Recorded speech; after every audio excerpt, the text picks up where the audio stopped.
on Monday, I popped along to the Observer's book club in Soho in London, and I had a ticket to hear Nick Lowell speak. But for some reason, my ticket was revoked, and I got an email about an hour and a half or 2 hours beforehand telling me that thank you for understanding, but we can't honour your ticket. You can't come along. So I thought I'll go along anyway, because I thought it's unlikely it's been cancelled. They just obviously they realise who I am, and they don't. Nick Lowell's doesn't want anyone there that's likely to disagree with him. So I thought I'd hang around outside and see who turned up. And Nick Lowell's turned up. I put a video up, so people have probably seen it already.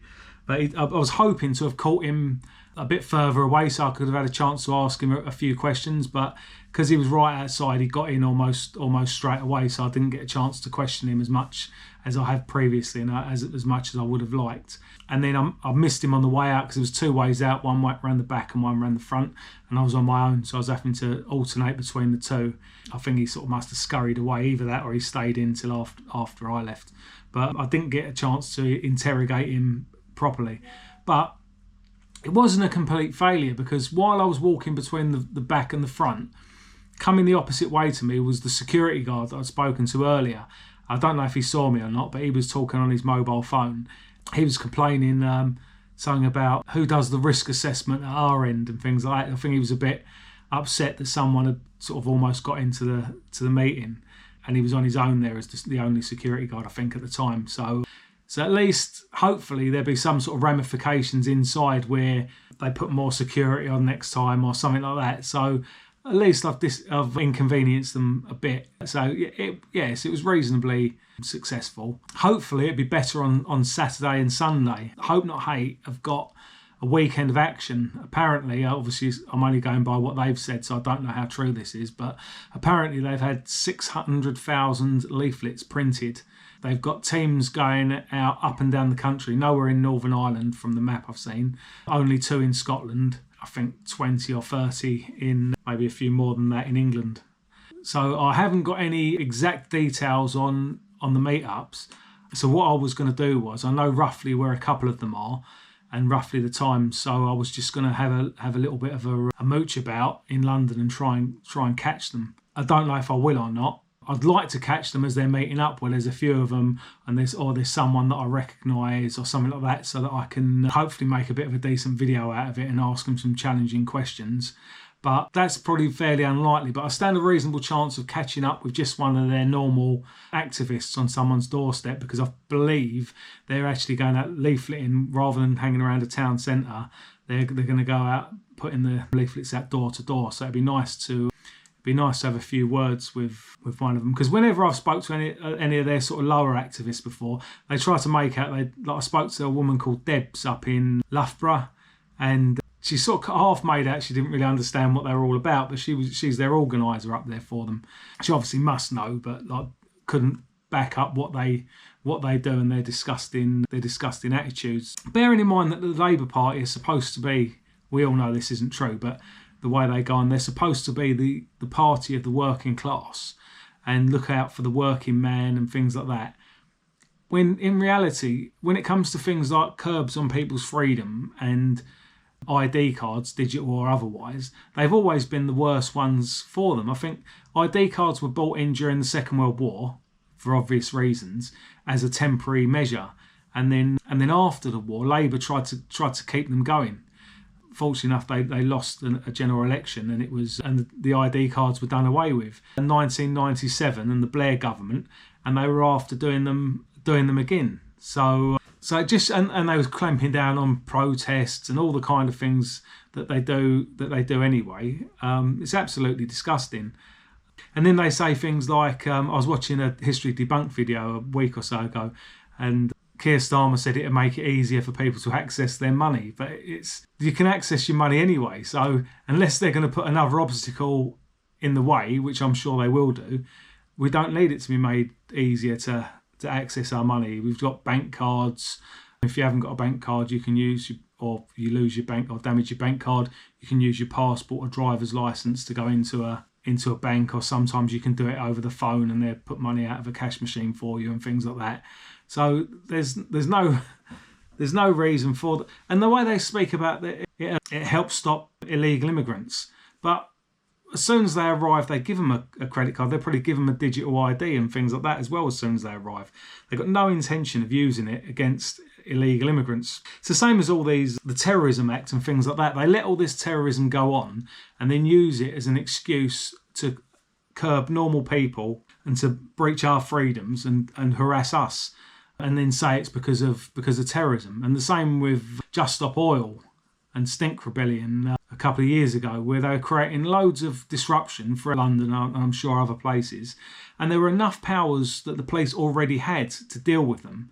They use the same powers on us all the time, but they just didn't bother using any of these powers and then demanded that they needed new powers. It's all just a scam. It was all just a scam that whether they were useful idiots or whether they were in on it, the police were just using it as a means to bring in more laws and get more control on people and who can protest whenever. That's the one. What are your views on History Debunked channel? On the whole, I quite like it. He's obviously pro-Israel, and I disagree with him on most of those things. But on the whole, a lot of it is good stuff. Some of it isn't as well researched as he makes out.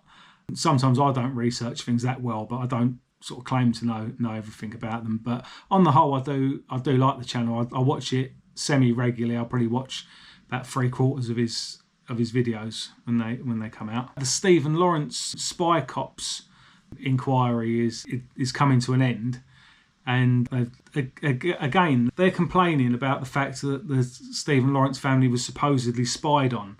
And I was just trying to look it up now, and it was a bit unclear, the article that I was reading, but I'm pretty sure that what I read a few years ago, it said that the police didn't actually meet with his family, not obviously the official police did, but the undercover police didn't actually meet with his family or anything like that, and that they were only spying on the organisation that was set up in the aftermath that was causing all the problems. I don't know if something's come to light since and they did spy on the family or not, but when you take into account that it was the aftermath of that they tried to attack Richard Edmonds' bookshop in Welling, and people were arrested with, I assume they were arrested, they had petrol bombs taken off them on the march. So I don't know if it was the spy cops who got that information and knew who to stop for the petrol bombs, or if someone else informed on them who wanted the march to go peacefully. But that could have saved people's lives, the likes of Richard Edmonds or anyone who was in the shop at the time. I can't remember who off the top of my head, but I'm pretty sure people were in the bookshop when the march went past. So there was clearly people there with a criminal element that wanted trouble. And we know for a fact that the police have spied on our people enough. Most of the time it isn't the police doing it, it's groups like Searchlight and Hope Not Hate. But the police have definitely spied on people before. They've definitely approached people before who aren't doing anything wrong. And if we're expected to accept that kind of treatment, then the Lawrence family should as well, and their gangs and of people that they have causing problems. You'd expect when they're setting up a protest movement, they've got loads of violent people involved in it. You'd expect the police to have some sort of interest in them, and yeah, it just makes perfect sense that they would have people spying on them. They didn't try and fit them up for anything. They didn't do anything, as far as I'm aware, they didn't do anything illegal. It's just that the Lawrence family expects some sort of special privilege and to get treated better than everyone else. Which brings me on to my next point, which is a police officer in Croydon. It might sound like I'm really sticking up for the police today. I do sometimes, and I've had good and bad experiences with the police. I'll call them out when I think they've done something wrong, and I'll defend them when I think they're being treated unfairly. And there's a police officer in Croydon. I'll just get the article up. It says here, a police officer who wrongly arrested a woman for bus fare evasion and called her a daft cow committed misconduct but can keep his job, a panel was ruled. This was started over 2 years ago. I think it was either June or July. I think it was July 2023 when a woman got off a bus and there was ticket inspectors there accompanied by the police, and she just said she was in a rush and wouldn't show her ticket. So the footage I've seen, it looked like she assaulted the police officer first by deliberately barging into him, and the copper landed up sort of grappling with her, only sort of holding her arms and things like that, which she's claimed bruising. She didn't really look like the right sort of colour to land up with bruising, but the officer was accused of bruising her and wrongfully arresting her. And I assume he was accused of wrongfully arresting her because she had a ticket. But how do you determine whether someone's got a ticket or not if they refuse to show it to you? Surely, and in my opinion, it looked like she committed a crime anyway by failing to comply and by deliberately barging into the police officer. But this has dragged on for like 2 years now. The officer was originally convicted of assaulting her, and then an appeal that got withdrawn. I watched a video of the body cam footage and things like that earlier, and it seemed to me to be a complete and utter joke. All she had to do was show her ticket. And it's typical, not all of them, but a lot of blacks, especially in areas like Croydon and a lot of South London and certain areas, where they think they've got some sort of divine right. Although she had a ticket, she just didn't want to show it to the police officer, became aggressive, and then acted the victim. And you see this time and time again. It's absolutely disgusting behaviour. But this officer's had it over him for just over 2 years, 2.25 years, where he could have lost his job. I don't think he really stood any chance of going to prison, but at one stage he had like a £1,500 fine hanging over him and things like that. But then you've also got to take into account the money that it's cost the taxpayer with solicitors and court appearances and things like that. It's probably cost tens of thousands of pounds to get this sorted out, just because some ignorant, self-important woman refused to show her ticket. And she even tried to play the racism card, being a black woman. They tried to make it racially aggravated, when the same thing would have happened to anyone, male or female, black or white. In fact, they come down tougher on white people anyway, because they're duty bound to try and suck up to the blacks. It's absolutely ridiculous to imply that there was any sort of racial motive about it. Apparently he called her love as well, and eventually a daft cow, but he called her love to start with, and apparently that's condescending or something. But I call people love all the time. It's just in some respects it's a way of being friendly. And how would they like it if the police start being less friendly to them and things like that? They'd be complaining about that as well, surely. Ben & Jerry's ice cream. They've got some shops, and also the ice cream gets sold in a lot of other places, and they're very political. I know Uni Brothers now own them, but the actual two guys who started it and the company as a whole is very left leaning and pushes all these immigration issues and things like that. And they've been complaining about the asylum accommodation and how inhumane it is, which makes me wonder whether they get free ice cream as well in these hotels. I think Ben & Jerry's ice cream is probably worth a visit for a bit of a demo one day. It might be worth popping along and having a few words with them, because all these demonstrations outside the hotels, although I support people demonstrating outside the hotels, it doesn't cost the people who run the hotels any money. In Belfast, there was at least one demonstration that was actually outside a different hotel owned by the same people who were letting a hotel out to the Home Office for illegals. But this hotel that the protest was at was one where they had paying guests, so to put paying guests off. And it's probably worth some of the outspoken companies that support this mass immigration, it's probably worth turning up at some of their premises. So it might be worth turning up at Ben & Jerry's in London and having a little protest there against them and their left-leaning views. Ever since Trump got elected, Ben & Jerry's went woke, like a lot of businesses. I think they were pretty woke before that. They've always had all these campaigns page on their website. I remember I looked a few years back and they were pushing mass immigration in lots of different countries, but I looked on their Israeli site, because they've got obviously different sites for different countries in different languages with different currencies and stores and such. I noticed although they were still pushing a lot of left-wing things in Israel. They weren't pushing for mass immigration in Israel. I wonder why that is. I was actually thinking that as well. Yeah, maybe turn up. I think where it's situated, I think you wouldn't really get away with pulling over in an ice cream van, but it would be worth doing something like that for a laugh, or even just giving out ice cream nearby, because obviously you'd need a license or whatever, a hygiene food license to sell ice creams. But yeah, it would be worth doing something like that. The security at the hotels are always foreign. Yeah, and also in London, when there's a lot of sort of events on in London, I think a lot of the firms they use only sort of employ foreigners for things like that.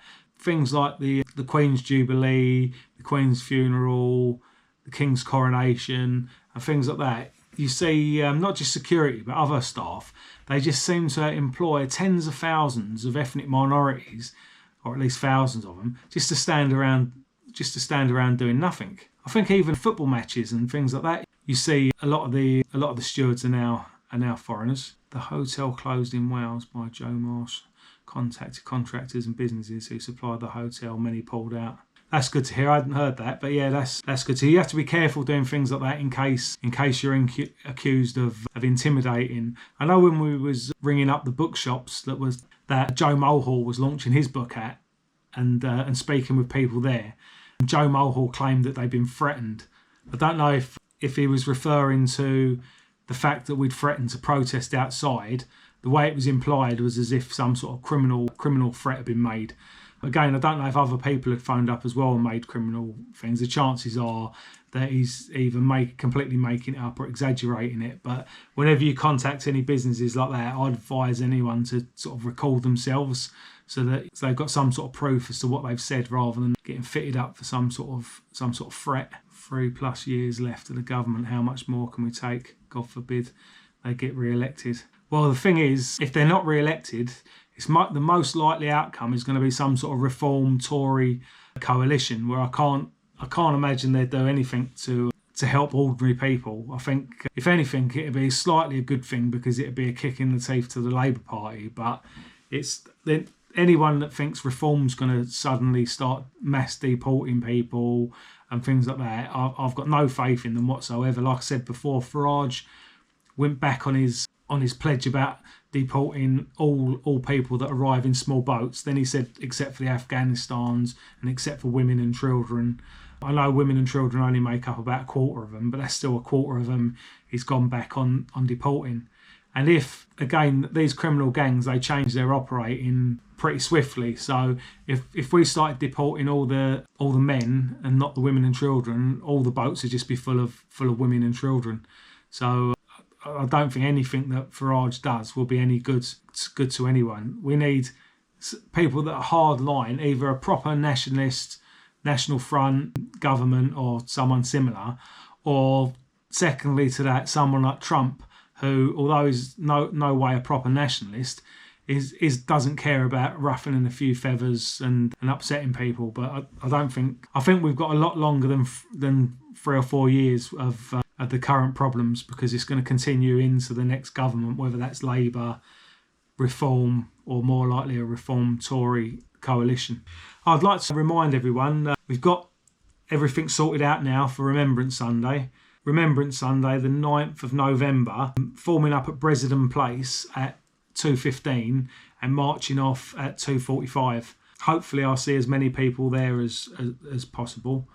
Last year was slightly up on the year before numbers wise, so hopefully we'll be up on that again this year. Clergy is real, it's happening in real time right before our eyes. Yeah, it's been going on since the Second World War. I was hoping to do a little talk today about the Great Replacement. I started looking into it a bit and the Jewish involvement in that, but I hadn't researched it properly enough for the start today, so I didn't want to embarrass myself. So I'll hopefully do that next week. Personally, I don't see why the Navy aren't patrolling our waters and sending these people back.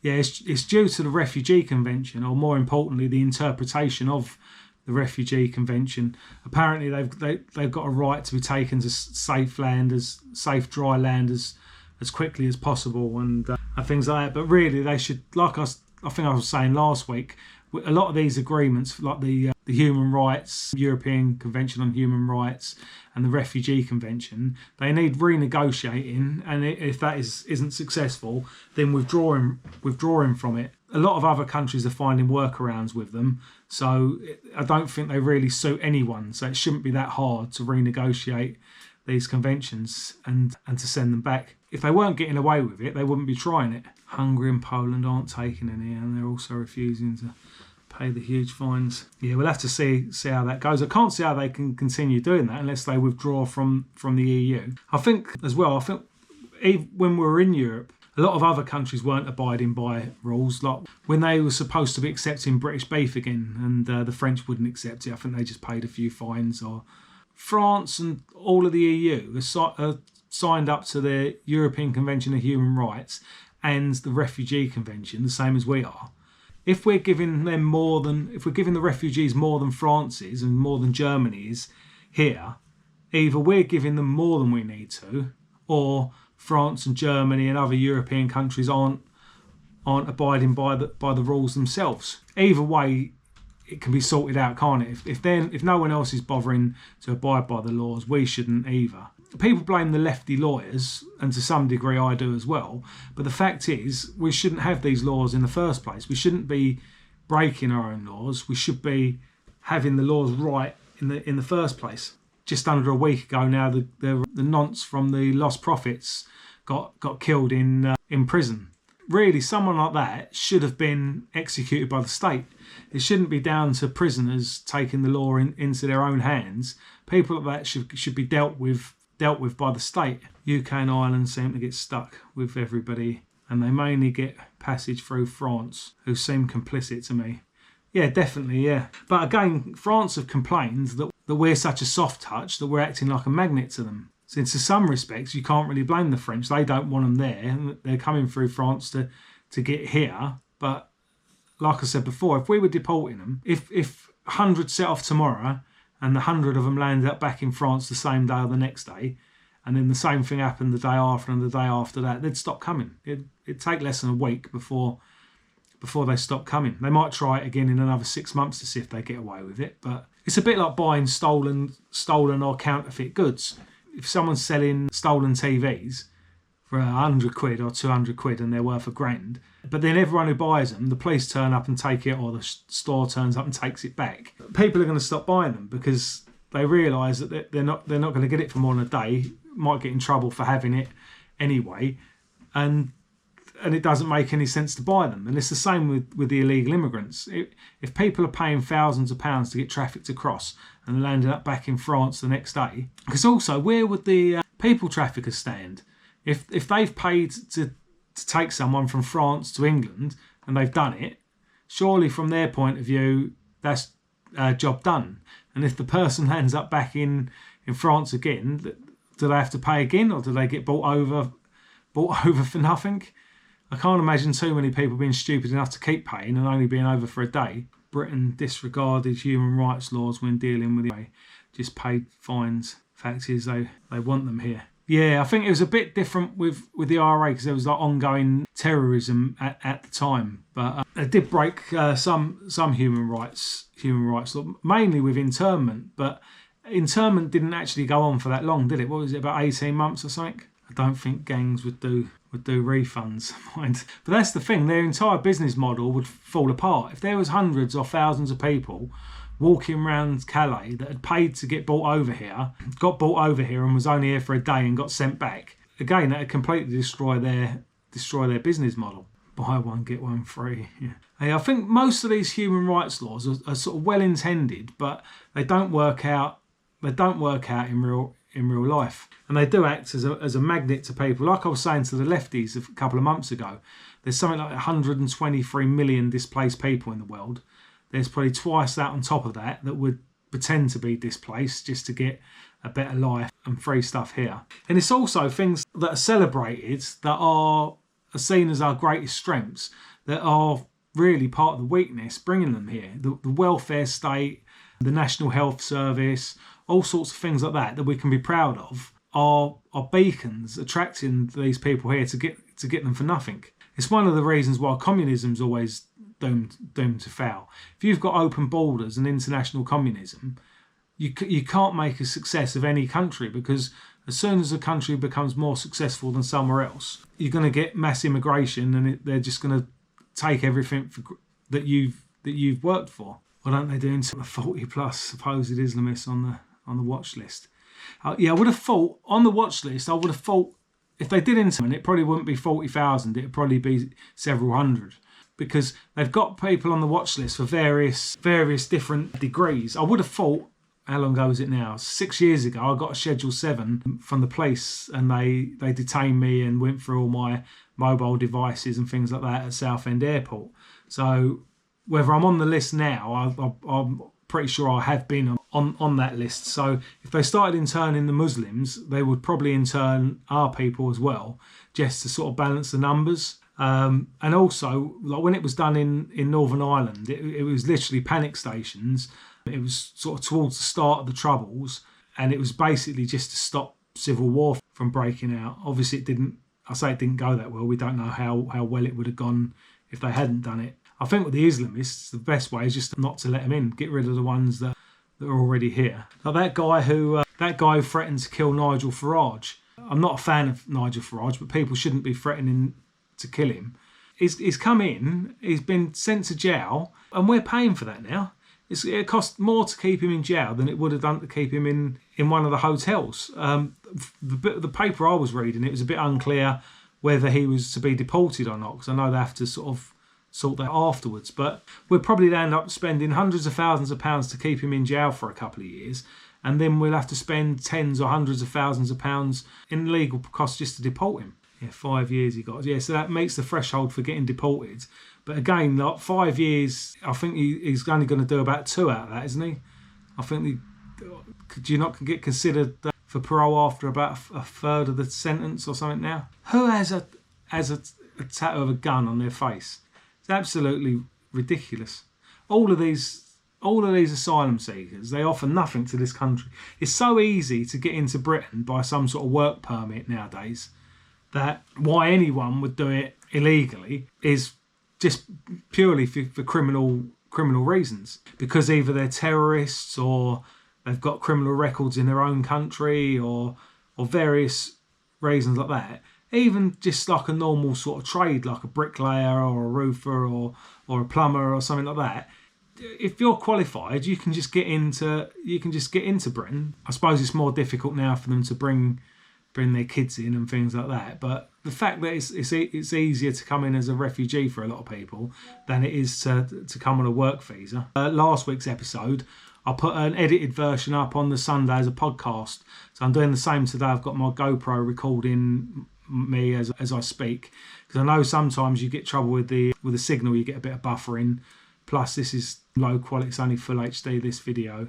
And then by putting it through the editing software, I can take out spaces and things like that. So I'll do that. So Sunday I'll be putting a podcast episode up, which will basically be what I've done today, and that's more for. So it's more for if you miss it in future. If you miss the live stream, you're better off watching the podcast than the live stream to catch up with it. 2.5 usually. Not sure about foreigners though, to be honest. Because I know it probably does. I think the guys from Afghanistan, so it probably doesn't work with Afghanistan, but with some foreign countries, prisoners are allowed to serve towards the end of their sentence in their own country. That's a difficult one. How do you see the Gaza peace deal going? To be perfectly honest, I've got no idea really. It's good that they have brought some sort of peace deal about, and Gaza's completely levelled. I think it's a good thing that the government did recognise Palestine as a state. A lot of people have condemned it, saying that it rewards Hamas, but it doesn't, because they're recognising the PLO rather than recognising Hamas. So it doesn't do Hamas any favours, as far as I can see. It doesn't anyway. So I think that's a good thing. I think on the whole, more going off his first presidency than his second one. On the whole, I think Trump's quite a good president when it comes to wars. Like all the whole time, people have called him a fascist and condemned him for lots of things he's done. But under his first presidency, it was probably the most peaceful time that I can remember. Before that, you had all the Obama, Arab Spring, ISIS things going on. And before that, you had the Bush and Blair, Iraq and Afghanistan and things like that. So at least with Trump in his first presidency, he kept the wars to a minimum. There was obviously trouble with ISIS still, but he managed to keep America mainly out of that, and for that reason, Britain stayed out of it. But in 2014, that was when they originally started the trouble between Russia and Ukraine, and it was looking like we could have been having a war with Russia about then. And then I think Trump, his first term, put an end to that, so they didn't get their little war that they were trying for then. And then obviously under Biden, that's kicked off again, and the Israel-Palestine things kicked off and things like that. Like, Trump's put an end at least to the fighting for now. Hopefully things can sort themselves out. I know there's been talk about the Palestinians fighting within groups within Gaza. I don't know how true it is or to what scale that is. But if you can imagine, like anywhere, if you've got no active police, because I think all the police were Hamas prior to the invasion. That's why they class so many people as being terrorists, because although some people were Hamas terrorists, a lot of other people were things like police officers and other jobs that you had to be part of Hamas to do in Gaza at the time. But hopefully the peace deal will work, and hopefully it'll be enough to stop Israel from just annexing Gaza. I'm sure Netanyahu's looking for some kind of false flag or something like that to use to attack them again. I thought that was absolutely disgusting with Biden as well before, because a lot of people still quote that now, when Biden said he'd seen the photos of all the babies with their throats cut in the hospital in Israel, and then when they eventually released the actual statistics of who died, only one child under 1 year of age did die, and that child was shot, assumably by accident, through a door. So for someone who was at the time the President of the United States to claim to have seen a video that doesn't exist was absolutely disgusting. He probably took it in good faith that Netanyahu told him there was a video of it, but it was absolutely disgusting to say that. And the way Starmer behaved, saying that Israel had a right to cut off water and electricity to civilian populations, and then denying that he said it. I think he's only really took a stronger position since Trump's coming. One of the things I didn't like about Trump's first term is when he moved the American embassy in Israel to Jerusalem. So I think that caused a lot of trouble. Again, like I said, I'm not the biggest supporter of Trump. I think when it comes to wars or peace, I think Trump's the kind of guy who'd rather get building projects going, cutting red tape and things like that. And then you've got other presidents who just want to have wars and sell weapons. So although they're all based on money, really, at least Trump tries to make his money or America's money in a peaceful sort of way. I think if I was in America, I would have voted for Trump all three times. Again, I wouldn't have much faith in him, but he's the sort of best of a bad lot. Yeah, they'd probably intern everyone commenting on it. It wouldn't, but I'm pretty sure they would, because that was one of the things they got slagged off for in Northern Ireland. That most of the people interned, there were a few loyalists interned, but the majority were Republicans.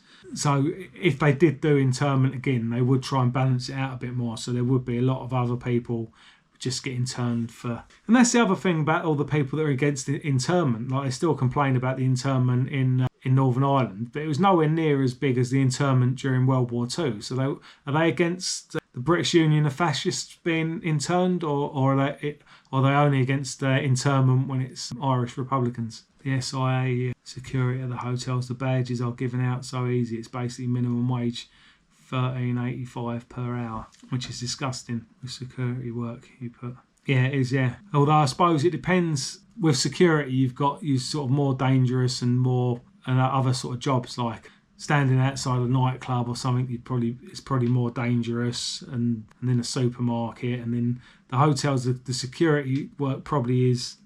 In some security jobs, all you have to really do is call the police if there's an issue. Peace deal equals more wanted immigrants heading our way. Most terrorists. I don't agree with Trump hitting Syria this year, Iran, but yes, in general, I guess he's not looking good for Putin though. No. They keep talking on the news about Putin's full-scale invasion of Ukraine, but I'm pretty sure that hasn't happened, has it? It's only been, there's been strategic strikes on key infrastructure, and there's been fighting close to the border. There's not been a full-scale invasion, not like something out of World War II or the Argies taking over the Falklands or anything like that. It's just, it gets over-dramatised what has happened. I believe war crimes have definitely been committed on both sides there, though. All given the red carpet by Keir Starmer. Yep. But there's another thing to remember about the Palestinians. They actually, most of them want to stay in Palestine. All the people supporting Israel are the ones that are more likely to cause refugees heading this way. So that's the important thing to watch out for, that Netanyahu doesn't just try and rebuild Gaza for the Israelis rather than the Palestinians. Thanks for coming on, everyone. It's been great as always. If anyone can think of anything they'd like discussed at the next one next week, which will be next Thursday at 7:30 as well, just put something in the comments afterwards, and I'll try and bring it up. Again, I'll try and bring up the Great Replacement next week as well. So thanks very much, everyone. It's been a pleasure as always, and I look forward to next week. Oh, and again, I'll just remind everyone about National Front Remembrance Sunday, which is Sunday the 9th of November, 2:15, forming up at Bresden Place to march off at 2:45. Thanks very much, everyone. Cheers.